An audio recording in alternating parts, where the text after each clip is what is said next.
اعوذ باللہ من الشیطان الرجیم بسم اللہ الرحمن الرحیم۔ ایک مرتبہ جب حضرت علی یمن میں باحیثیت گورنر، باحیثیت حکمران اور باحیثیت مبلغ موجود تھے، ایک واقعہ پیش آیا۔ اس واقعے کے مطابق مقتول کے کچھ ورثاء جس کو ایک گھوڑے نے قتل کیا تھا حضرت علی کے پاس آئے اور حضرت علی کو واقعہ بتایا کہ فلاں شخص کے گھوڑے نے گزرتے ہوئے اس شخص کو اپنی ٹاپوں کے ذریعے ہلاک کر ڈالا، لہٰذا گھوڑے کے مالک سے ہمارے مقتول کی دیت ادا کروائیں۔ حضرت علی نے طرفین کی باتوں کو غور سے سنا اور یہ فیصلہ دیا کہ گھوڑے کے مالک کا کوئی قصور نہیں اور وہ کسی بھی سزا کا مستحق نہیں ٹھہرے گا۔ حضرت علی کا کیا ہوا یہ فیصلہ مقتول کے ورثاء کو پسند نہیں آیا۔ وہ افراد پیغمبر اسلام کے پاس گئے اور حضرت علی کے اس فیصلے کے بارے میں اعتراض کیا۔ جب پیغمبر اسلام نے ان کی بات سنی اور حضرت علی کے فیصلے پر اعتراض سنا تو فرمایا کہ حضرت علی کسی پر ظلم نہیں کرتے، وہ کسی پر ظلم کرنے کے لیے پیدا نہیں ہوئے۔ حضرت علی کی اس معاملے میں جو بھی رائے ہے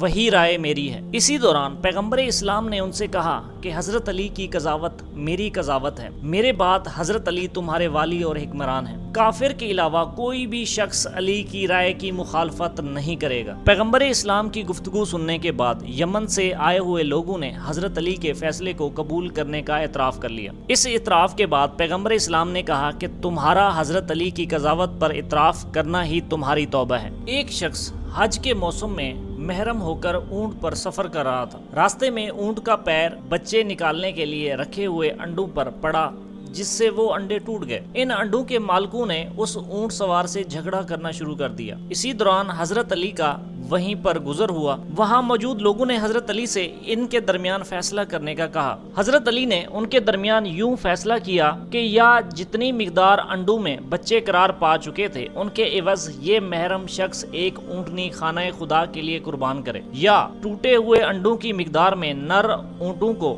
اتنی اونٹنیوں سے ملایا جائے اور ان سے جو بچے پیدا ہوں انہیں خانہ کعبہ کی طرف لا کر قربانی کیا جائے۔ وہ محرم شخص پریشان حال پیغمبر اسلام کی خدمت میں آیا۔ اس شخص نے پیغمبر اسلام کو پورا احوال سنایا اور اپنی بے بسی کا اظہار کیا۔ اس کی بات سن کر پیغمبر اسلام نے کہا کہ حضرت علی نے جو بھی فیصلہ کیا وہ بالکل درست ہے، لیکن تمہاری بے بسی کے سبب میں یہ حکم دیتا ہوں کہ تم ایک دن کا روزہ رکھو اور ایک بھوکے مسلمان کو کھانا کھلاؤ۔ ایک مرتبہ حضرت ابو بکر کی خلافت کے دوران روم سے کچھ عیسائی لوگ آئے جس میں ایک راہب بھی شامل تھا۔ وہ لوگ اسلام کی تحقیقات کرنے کے لیے اتنا طویل سفر کر کے مدینے پہنچے۔ ان افراد میں سے راہب کے پاس کچھ سونے چاندی کے زیورات اور ظروف بھی موجود تھے۔ وہ چاہتا تھا کہ اس کے سوالوں کا جواب دیا جائے تاکہ وہ مسلمان ہو سکے یا پھر واپس اپنے دین پر چلا جائے۔ جب وہ لوگ مدینے پہنچے انہوں نے مدینے والوں سے پوچھا کہ تمہارا جانشین اور حکمران کون ہے؟ لوگوں نے حضرت ابو بکر کی طرف اشارہ کیا اور وہ لوگ حضرت ابو بکر کے پاس پہنچے۔ روم سے آئے ہوئے ان عیسائیوں نے اپنا تعارف کروایا اور ان افراد میں موجود ایک راہب نے حضرت ابو بکر سے پوچھا کہ آپ کا نام کیا ہے؟ اس راہب کے جواب میں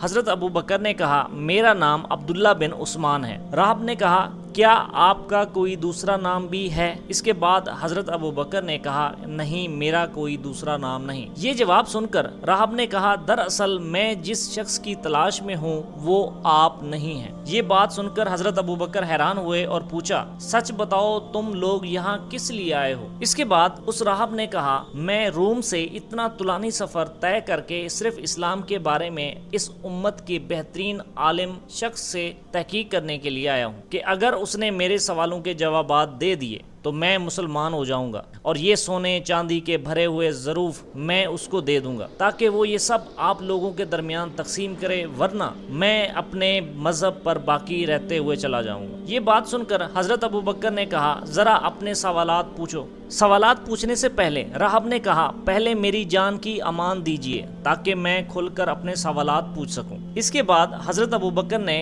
کہا تمہاری جان کی امان ہے۔ جب اس کو اس کی جان کی امان مل گئی تو اس راہب نے سوال کیا میرے 3 سوال ہیں۔ نمبر 1، جو چیز خدا کے لیے نہیں ہے وہ کیا ہے؟ نمبر 2، وہ چیز جو خدا کے پاس نہیں ہے وہ کیا ہے؟ اور نمبر 3، جو خدا نہیں جانتا وہ کیا ہے؟ راہب کے یہ سوال سننے کے بعد حضرت ابو بکر سوچ میں پڑ گئے اور انہوں نے سوچا کہ حضرت عمر سے مدد لی جائے۔ حضرت عمر کے آنے کے باوجود بھی مسئلہ حل نہیں ہوا اور اس کے سوالوں کے جوابات اس شخص کو نہیں ملے۔ جب راہب نے یہ دیکھا کہ اس کے سوالوں کے جوابات اس کو تسلی بخش نہیں مل رہے تو اس نے طنزیہ لہجہ اختیار کرنا شروع کر دیا۔ حضرت سلمان فارسی نے جب یہ صورتحال دیکھی کہ عیسائی لوگ اسلام سے بدظن ہوتے ہوئے نظر آ رہے ہیں تو وہ فوراً گئے اور حضرت علی کو بلایا۔ حضرت علی اس جگہ پر آئے جہاں پر بحث و مباحثہ جاری تھا۔ جیسے ہی حضرت علی مسجد میں داخل ہوئے، حاضرین نے خوشی کا اظہار کیا اور اللہ اکبر کی آوازیں بلند ہوئیں۔ اسی دوران جب حضرت ابو بکر نے حضرت علی کو آتے ہوئے دیکھا تو راہب کی جانب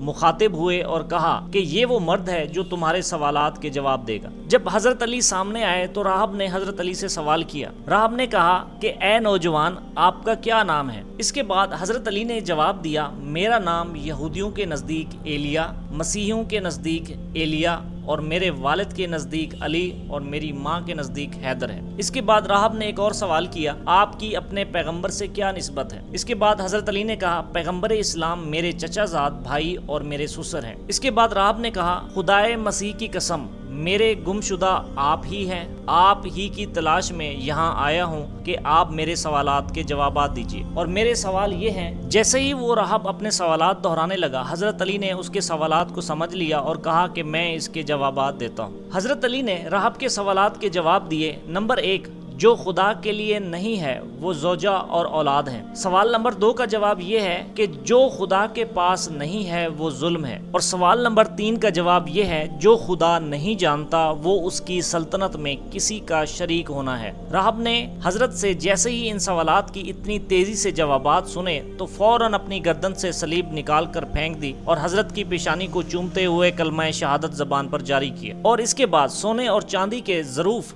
حضرت علی کے حوالے کر دیے۔